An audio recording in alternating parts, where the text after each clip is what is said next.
Queridos e amados irmãos, que a graça e a paz de Cristo Jesus sejam sobre todos em mais um dia, em uma manhã de domingo, que o Senhor nos dá o privilégio de estarmos reunidos para estudar a sua palavra. Hoje nós vamos estudar um tema muito intrigante nas Escrituras, no que diz respeito à escatologia, que é o anticristo. Quero convidar você para orar nesse instante e pedir que a boa mão do Senhor nos conduza. Soberano Deus, nosso eterno Pai, a Ti o louvor, a honra e a glória pelos séculos dos séculos e para sempre. Em um novo dia, Senhor, nos rendemos e procuramos, ó Deus, a Tua voz e a Tua verdade, que ela seja sobre nós revelada, que o Teu Santo Espírito nos conduza a toda a verdade. Senhor, que a Tua bênção esteja presente em cada lar e muito além dos lares, em cada coração. Que cada pessoa agora que está participando desse momento de estudo das Escrituras seja iluminada pelo Espírito Santo de Deus. É a nossa oração, nós a fazemos em nome de Jesus. Amém. Quando nós estudamos o tema anticristo na literatura apocalíptica, devemos, com muita atenção, ficar atento a tudo aquilo que a literatura apocalíptica nos revela sobre esta figura enigmática nas Escrituras. A palavra anticristo vai aparecer somente nos textos de João, mas a figura do anticristo, ela está presente em outras declarações que nós encontramos na literatura apocalíptica, especialmente em Daniel, também nos ensinamentos de Jesus, na declaração de Paulo em 2 Tessalonicenses e mais precisamente no livro do Apocalipse.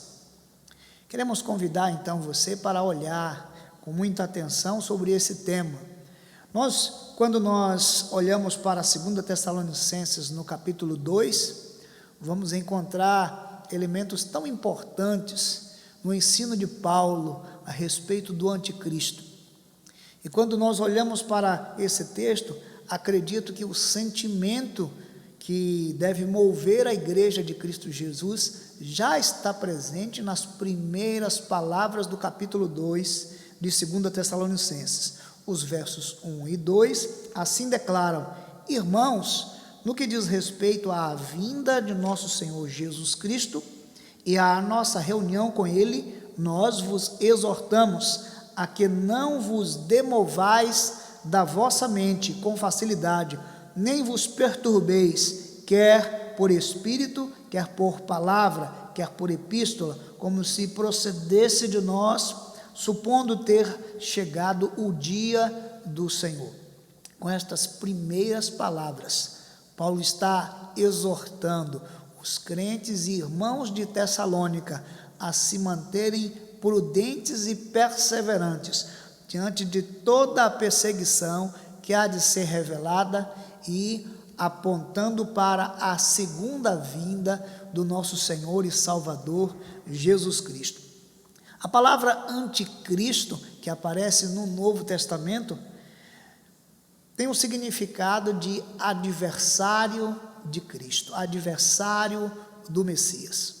Conquanto poucas vezes apareça a palavra anticristo nas Escrituras, precisamente 4 ocorrências que estão presentes no Novo Testamento, nós podemos entender que esta atitude ou o espírito do anticristo se fez presente na história, na figura de reis e de governantes que afligiram o povo de Deus e se colocaram contra Deus. Quando nós olhamos na literatura apocalíptica, nós estamos a caminho então de uma personificação do anticristo. É interessante então você acompanhar conosco esta lição. O reverendo Hernandes Dias Lopes diz com muita propriedade que Jesus, ele nos alertou que ninguém pode marcar uma data a respeito da sua vinda, mas podemos observar os sinais. Dentre os sinais que estão presentes nas Escrituras, 10 sinais eles são inconfundíveis: o engano religioso, as guerras e rumores de guerra, os terremotos, a pestilência, o aumento da ciência, o aumento da iniquidade, o esfriamento do amor, a perseguição religiosa, a apostasia e o aparecimento do homem da iniquidade. É exatamente esse último sinal e evento que está relacionado ao anticristo. Por isso eu quero convidar você a olhar nas Escrituras como esta figura se faz presente na história e como as profecias indicam o aparecimento de um anticristo personificado como um governante entre as nações que há de perseguir o povo de Deus, o povo santo. Por isso, podemos olhar nas Escrituras a contribuição que cada autor deu a respeito da figura do anticristo. O primeiro desses elementos pode ser observado em Daniel. Sim, em Daniel. Quando nós olhamos no capítulo 7, podemos encontrar uma referência indireta, podemos dizer, ao aparecimento do anticristo. Quando nós olhamos para o capítulo de número 7, há uma apresentação na visão de Daniel de 4 animais. Estes 4 animais, conforme a própria interpretação é oferecida a Daniel, representam 4 domínios, 4 impérios, 4 reis ou governantes. O leão, o urso, o leopardo e o outro animal terrível vão simbolizar os impérios da Babilônia, o império medo-persa, o império grego e o império romano e todos os seus desdobramentos.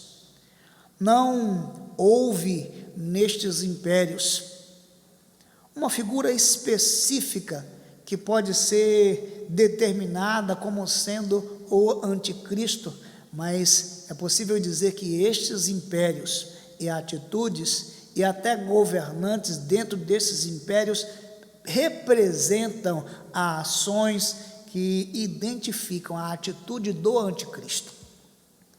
Então, em toda a história, nós podemos identificar que sempre houve esta atitude e este espírito do anticristo, como vai falar o apóstolo João na sua epístola.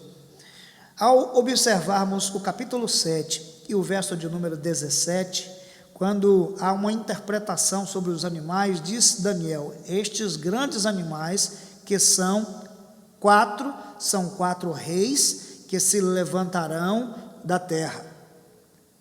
Quando nós olhamos para o verso de número 21, eu olhava e eis que este chifre fazia guerra contra os santos e prevalecia contra eles. Verso 22, até que veio o ancião de dias e fez justiça aos santos do Altíssimo, e veio o tempo em que os santos possuíram o reino. Como você pode observar, o desdobramento daquela visão de Daniel é uma assolação, uma perseguição ao povo santo. Esta é, na literatura apocalíptica, uma referência à figura do anticristo. Quando nós olhamos então para o texto bíblico, podemos pensar em como na história esse espírito do anticristo se faz presente na atitude de líderes que se colocaram em oposição a Deus. No capítulo 7, de 21 a 25, também podemos observar uma referência a um momento futuro, quando também o povo de Deus seria afligido. Eu olhava e eis que este chifre fazia guerra contra os santos e prevalecia contra eles, até que veio o ancião de dias e fez justiça aos santos do Altíssimo, e veio o tempo em que os santos possuíam o reino. Então ele disse: o 4º animal será o 4º reino da terra, o qual será diferente de todos os reinos, e devorará toda a terra, e pisará aos pés, e a fará em pedaços. Os 10 chifres correspondem a 10 reis que se levantarão daquele mesmo reino, e depois deles se levantará outro, o qual será diferente dos primeiros, e abaterá os 3 reis. Aqui, observe o que diz o verso 25: proferirá palavras contra o Altíssimo, magoará os santos do Altíssimo, e cuidará em mudar os tempos e a lei, e os santos lhes serão entregues nas mãos por um tempo, 2 tempos e metade de um tempo. Aqui você pode perceber que há uma figura personificada que representa esse anticristo, que vai agir, proferir com palavras contra o Altíssimo, que vai magoar os santos. Todas estas referências que nós encontramos no livro de Daniel, elas apontam para figuras tão enigmáticas, que encarnam em si mesmo uma oposição a Deus. Ainda que no passado eles desconheçam a figura de Cristo na história, podemos entender, são figuras que se opõem aos propósitos divinos. O próprio registro histórico vai revelar uma destas figuras, que é o Antíoco Epifânio, que profanou o templo quando consagrou o deus grego Zeus e sacrificou um animal impuro no templo, profanando o sacrifício santo que era realizado no templo de Jerusalém.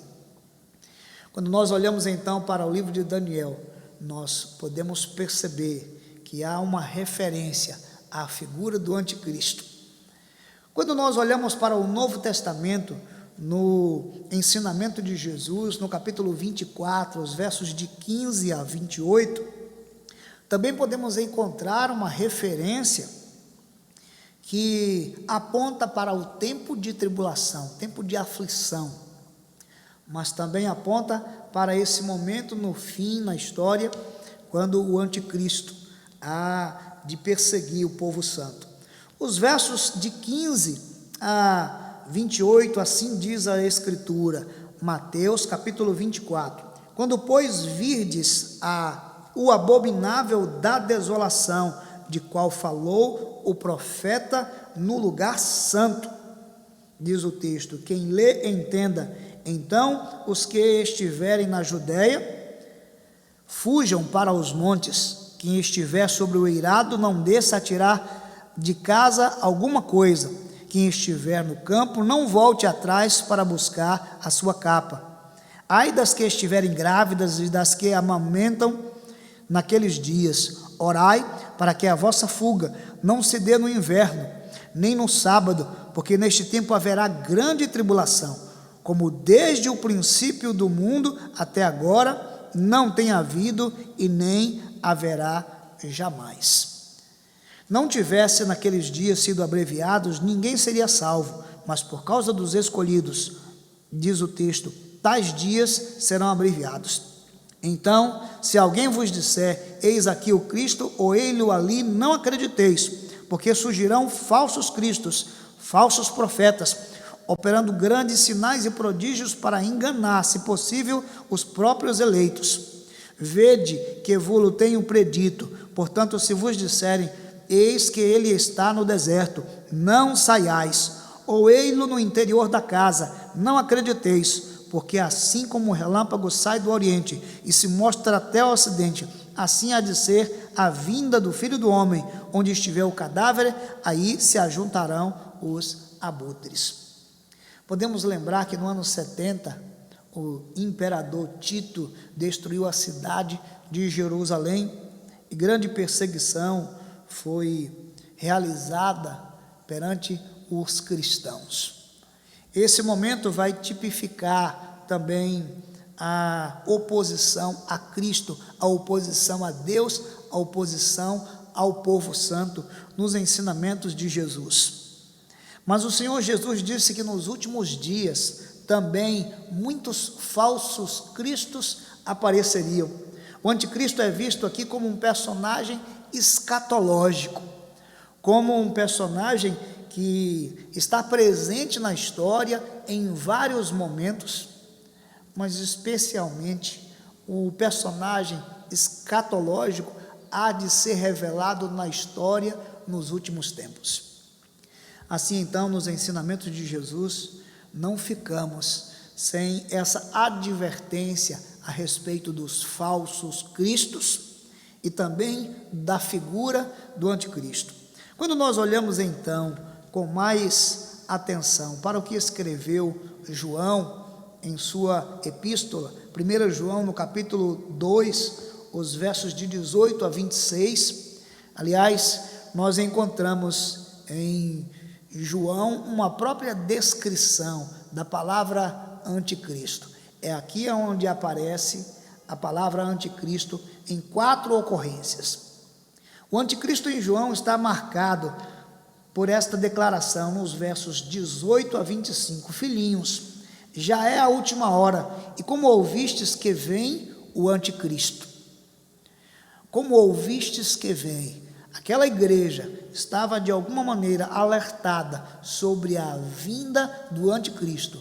E nós estamos falando de um texto que está no 1º século da era cristã. Também agora, diz o texto, muitos anticristos têm surgido, pelo que conhecemos que é a última hora. João vai tratar agora desta figura do anticristo não como um grande líder mundial sobre as nações, mas como um espírito ou uma atitude de oposição a Deus que pode estar marcado na vida de muitas pessoas. Então ele diz, eles saíram do nosso meio, entretanto não eram dos nossos, porque se tivessem sido dos nossos, teriam permanecido conosco. Todavia eles se foram para que ficasse manifesto que nenhum deles é dos nossos. Verso 20, e vós possuís a unção que vem do santo, e todos tendes o conhecimento. Verso 21, não vos escrevi porque não sabeis a verdade, antes porque a sabeis, e porque mentira alguma jamais procede da verdade. Quem é o mentiroso, senão aquele que nega que Jesus é o Cristo? Preste atenção, este é o anticristo, o que nega o Pai e o Filho. João vai dizer que a atitude e o que caracteriza o anticristo é a negação de Cristo, é a negação da pessoa de Cristo, é a negação do advento de Cristo, da missão de Cristo e da sua divindade. Todo aquele que nega o Filho, esse não tem o Pai. Aquele que confessa o Filho tem igualmente o Pai. Permanece em vós o que ouviste desde o princípio. Se em vós permaneceu o que desde o princípio ouvistes, também permanecereis vós no Filho e no Pai. E esta é a promessa que ele nos fez, a vida eterna. Isto que vos acabo de escrever é acerca dos que vos procuram enganar. O apóstolo João vai tratar do tema do anticristo como uma coisa de que a igreja deve estar atenta e apercebida. Então ele diz, vocês ouviram falar que o anticristo vem, mas ele mesmo diz, já agora existem muitos anticristos entre vós, pessoas que saíram de nós, mas não eram de nós, pessoas que negam a Cristo, pessoas que negam que Jesus é o Filho de Deus. Então ele diz que o anticristo é este que nega que Jesus é o Filho de Deus. Quem nega o Filho, esse não tem o Pai. Aquele que confessa o Filho tem igualmente o Pai. Quando nós olhamos então para o capítulo 4 de 1 João, dos versos 1 ao 6, nós vamos encontrar um pouco mais essa visão ampliada a respeito do anticristo, quando ele fala sobre os falsos profetas e os verdadeiros crentes. Acompanhe comigo do verso 1 ao verso 6. Amados, não deis crédito a qualquer espírito, antes provai os espíritos se procedem de Deus, porque muitos falsos profetas têm saído pelo mundo afora. Nisto reconhecereis o Espírito de Deus. Todo espírito que confessa que Jesus Cristo veio em carne é de Deus.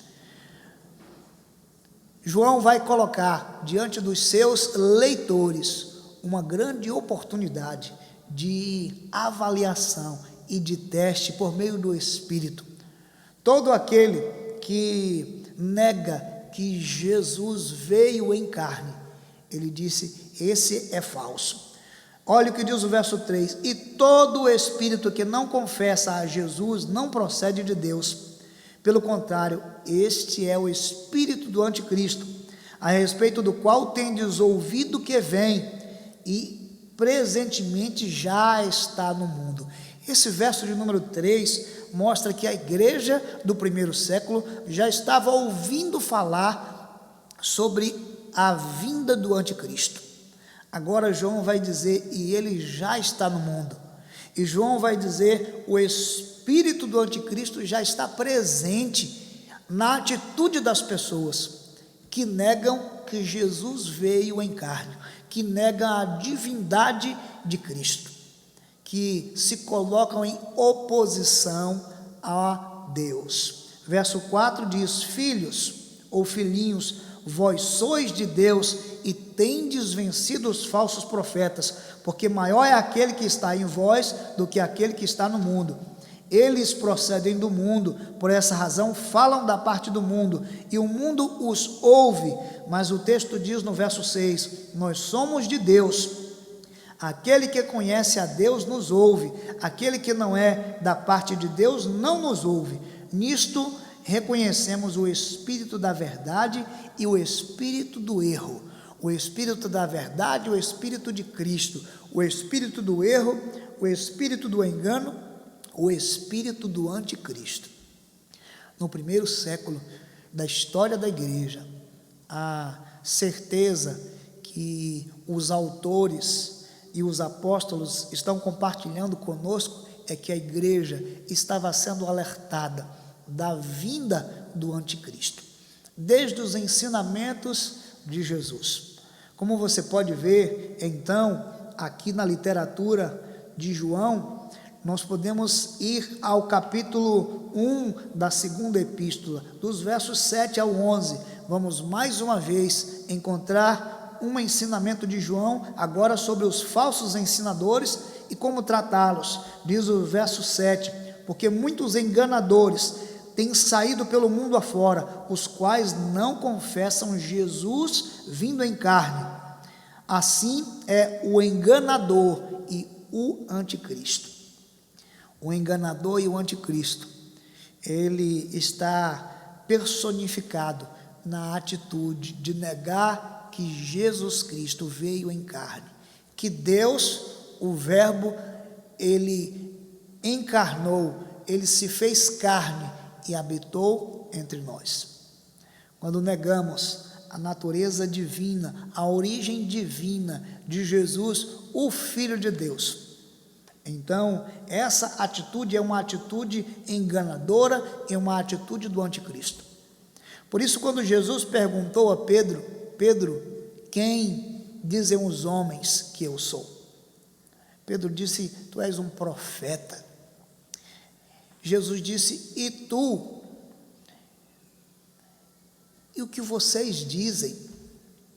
Pedro disse, tu és o Cristo, o Filho do Deus vivo. Essa figura, essa declaração de Pedro, é o grande alicerce da igreja, é a pedra fundamental da igreja, é a confissão fundamental. Jesus Cristo veio em carne, Ele é o Deus encarnado, Ele é o Deus que se fez carne e habitou entre nós. Verso de número 8 diz, acautelai-vos, para não perderdes aquilo que temos realizado com esforço, mas para receberdes completo galardão.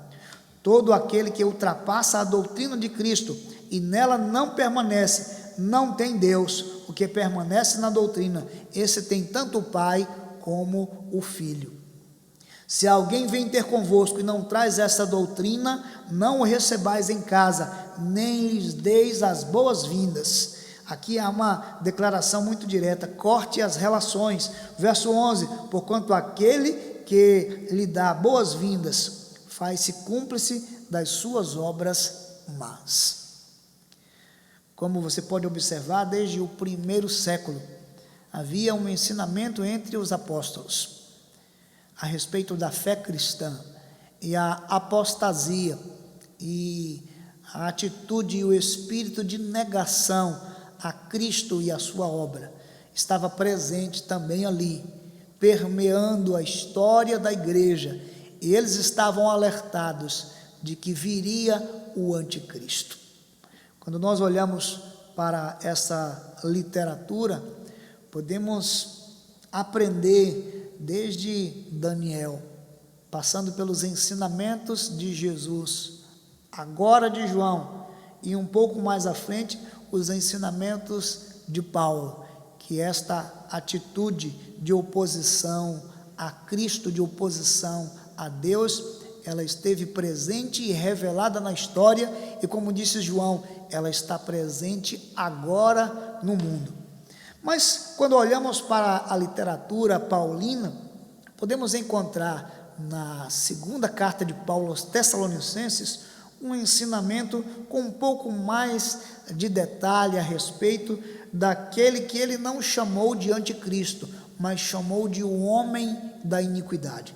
Então nós temos aqui nos versos de 1 a 12 do capítulo 2 de 2 Tessalonicenses, um ensinamento sobre a vinda do Senhor, um ensinamento sobre a revelação da apostasia e sobre o homem da iniquidade. É claro que os versos 1 e 2, eles dão o tom de como deve ser o comportamento e a atitude da igreja frente a esse tema e a esta realidade. Então ele diz: irmãos, no que diz respeito à vinda do Senhor Jesus Cristo e à nossa reunião com Ele, nós vos exortamos a que não vos demovais da vossa mente. Guarde essas palavras no seu coração. Que não vos demovais da vossa mente com facilidade, nem vos perturbeis, quer por espírito, quer por palavra, quer por epístola. É assim que está descrito, como se procedesse de nós, supondo ter chegado o dia do Senhor. O grande elemento que vai fazer com que a igreja perceba que todas estas profecias, elas chegaram ao fim, com certeza é o dia do Senhor que chegou. Enquanto isso, a igreja que aguarda o dia do Senhor que há de vir, deve olhar para a história, crendo que o Senhor Jesus nos ensinou, que o próprio Deus nos revelou em tantos elementos nas Escrituras. A figura em oposição a Deus, o anticristo, o adversário de Cristo. É claro que quando nós olhamos então para o texto de Paulo, podemos ter um pouco mais de compreensão. Primeiro, quando ele descreve que o anticristo, ou a figura que está personificada aqui no anticristo como homem da iniquidade, ele vai surgir num período de grande apostasia. Veja o que diz o verso 3: ninguém de nenhum modo vos engane, porque isto não acontecerá sem que primeiro venha a apostasia e seja revelado o homem da iniquidade, o filho da perdição. Ao que nos parece perceber no ensinamento de Paulo, em todos os períodos da história, nós podemos encontrar esta atitude ou esse espírito do anticristo que já está presente no mundo e que esteve presente na história. Mas o que Paulo está dizendo para nós é que vai chegar o momento em que esse anticristo escatológico, que esteve tipificado em vários momentos na história, que está agora presente na atitude, vamos dizer, de negação de Cristo, ele há de ser revelado na história como um personagem escatológico. Ou seja, todo o povo de Deus saberá que aquele anticristo, de fato, personifica todas as profecias que haviam sido declaradas sobre ele nas Escrituras. É muito interessante agora olhar que Paulo está dizendo, antes que isso aconteça, primeiro vai acontecer um momento de apostasia. O que é a apostasia? Apostasia é o desvio da fé. Então, o que Paulo está prevendo é que antes da revelação do anticristo, grande apostasia há de haver no mundo. Sabe o que significa? Significa que muitos que agora creem, muitos que agora professam a sua fé, no futuro eles negariam a sua fé, eles rejeitariam a Cristo. Aqui podemos entender que esta apostasia também pode estar relacionada com aquilo que João escreveu: saíram de nós, mas não eram dos nossos. O grande ensinamento de Apocalipse é a fidelidade. O Senhor nos convoca à fidelidade ao dizer: ser fiel até a morte, e dar-te-ei a coroa da vida. Mas no ensinamento de Paulo, agora em Tessalonicenses, ele está dizendo que antes de ser revelado o anticristo, o homem da iniquidade, vai haver um momento de grande apostasia.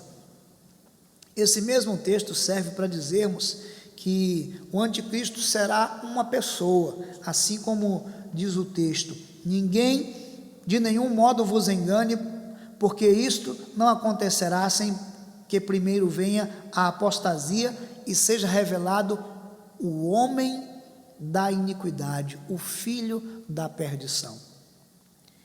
Nós não estamos falando agora de um espírito ou de uma atitude, mas o texto de Paulo diz que aqui vai haver a revelação de uma pessoa, vai aparecer, será revelado o homem da iniquidade.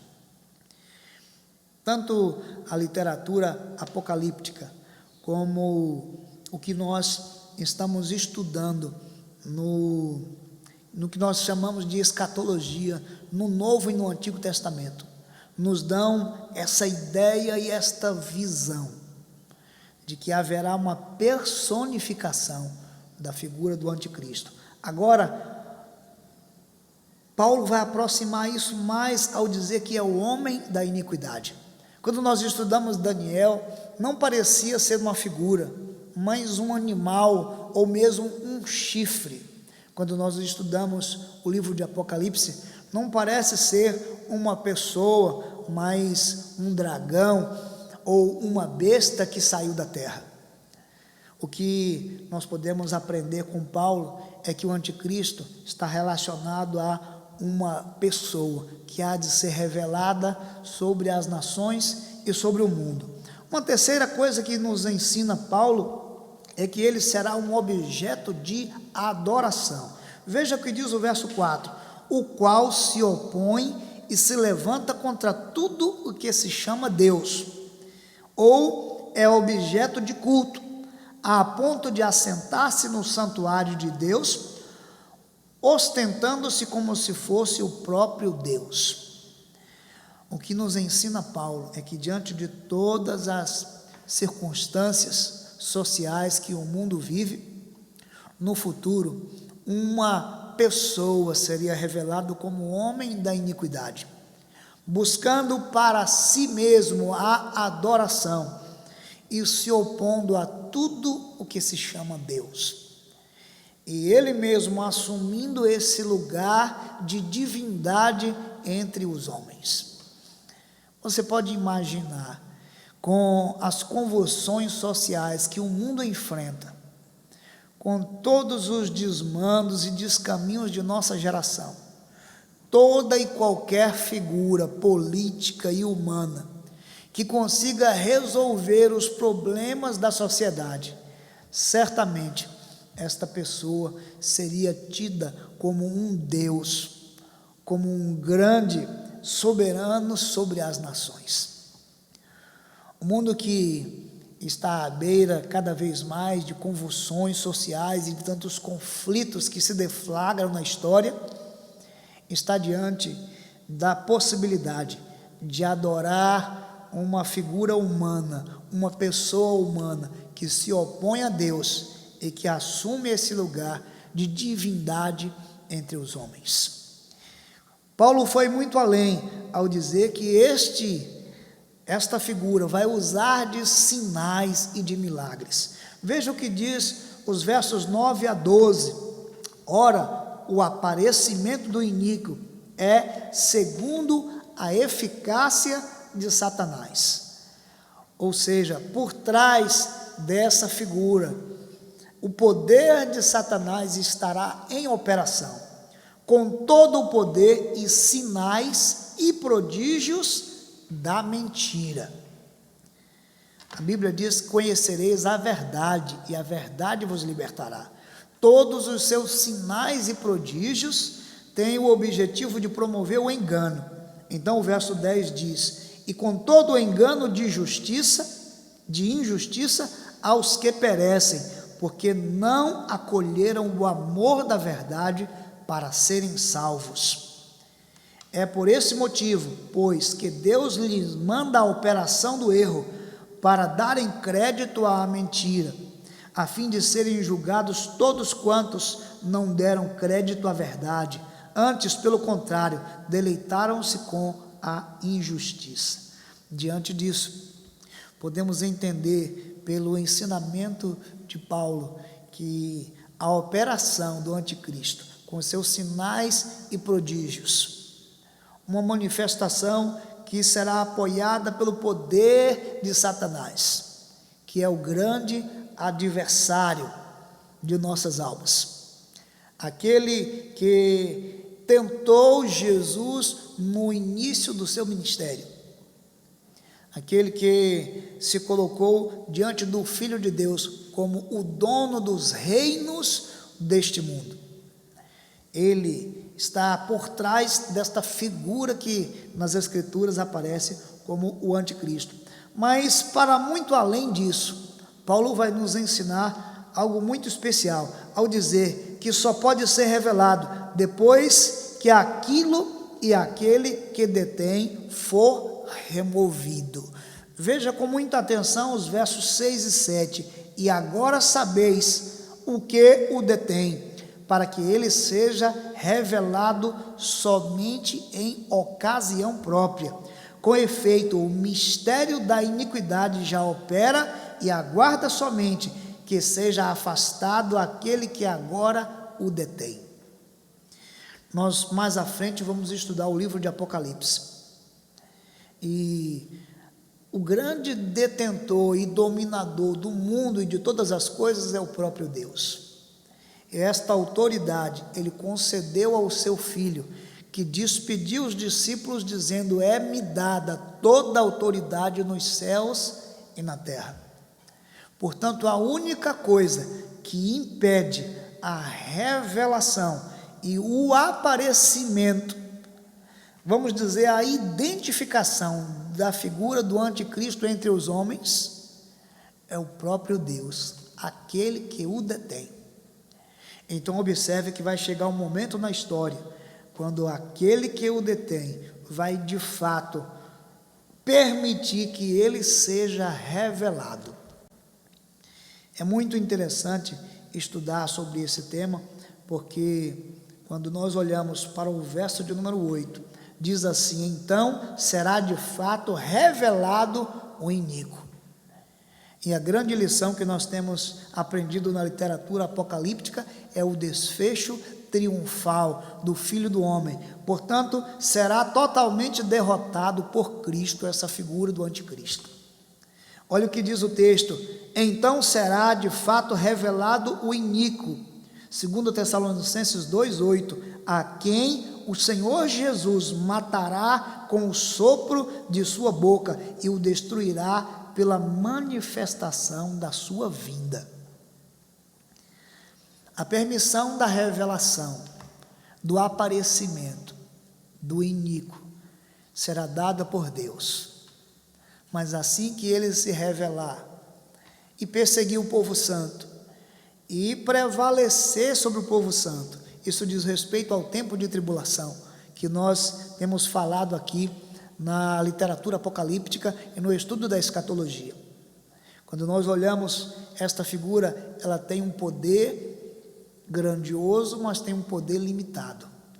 E observe que Paulo ensinou que Jesus, apenas com o sopro da sua boca, destruirá o homem da iniquidade na sua vinda. Por isso, nós não devemos esperar dias tranquilos, nós não devemos esperar dias com calmaria. Nós caminhamos para uma turbulência, para uma efervescência em todo o mundo. As Escrituras apontam tempos de dificuldades para o povo santo. Mas o que marca o desfecho da história da igreja é precisamente a vinda de Cristo, com o sopro da sua boca, destruindo toda a perseguição do anticristo, toda a oposição em relação a Deus. E, é claro, estabelecendo o seu juízo, o juízo final sobre toda a humanidade. Quando nós olhamos para estes ensinamentos, nós podemos crer que o anticristo sempre esteve presente nos seus precursores, mas ele se levantará no tempo do fim como uma expressão máxima da oposição a Cristo e à sua igreja. Quando nós então lemos sobre esse tema do anticristo, nós devemos ter a mesma atitude que nos indicou Paulo ao iniciar esse ensinamento aos Tessalonicenses, quando ele diz nos versos 1 e 2, irmãos, no que diz respeito à vinda de nosso Senhor Jesus Cristo e à nossa reunião com Ele, nós vos exortamos a que não vos demovais da vossa mente, com facilidade, nem vos perturbeis, quer por espírito, quer por palavra, quer por epístola, como se procedesse de nós, supondo tenha chegado o dia do Senhor. O dia do Senhor não será para nós uma suposição. O dia do Senhor não será para nós uma surpresa. Nós não sabemos quando será esse dia, mas nós vivemos para esse grande encontro. Nós vivemos para esta reunião toda especial. Ainda que até lá enfrentemos perseguições, enfrentemos oposição, ainda que até lá, se estivermos vivos, venhamos a conhecer uma figura escatológica personificada em oposição a Deus, fazendo sinais e prodígios, promovendo a injustiça e o engano, e enganando a muitas pessoas. A palavra de Deus nos adverte que aqueles que se acautelaram, eles não serão enganados. O anticristo, diz as Escrituras no ensinamento de Jesus, ele não poderá enganar os escolhidos. Que o Senhor, pois, abençoe a sua vida, que você aprenda a esperar a vinda do nosso Senhor e Salvador Jesus Cristo. Sobre esse tema do anticristo, ainda em outro momento, nós podemos ver esse tema agora na literatura apocalíptica, que está especialmente no livro do Apocalipse. Que o Senhor abençoe você de maneira surpreendente, que você cada vez mais se fortaleça na revelação de que Jesus é o Deus que se fez carne e habitou entre nós, o Deus Salvador que habitou entre os homens, o Senhor dos senhores que se tornou o único caminho de acesso ao Pai, ele que morreu e ressuscitou, que vivo está à direita do trono de Deus, que prometeu que estaria conosco todos os dias até a consumação dos séculos. Ele que voltará para buscar a sua igreja, para, como disse Paulo, experimentarmos a grande reunião e o grande encontro com Ele para todo sempre. Que Deus nos abençoe em Cristo Jesus, o nosso Senhor. Até o nosso próximo encontro.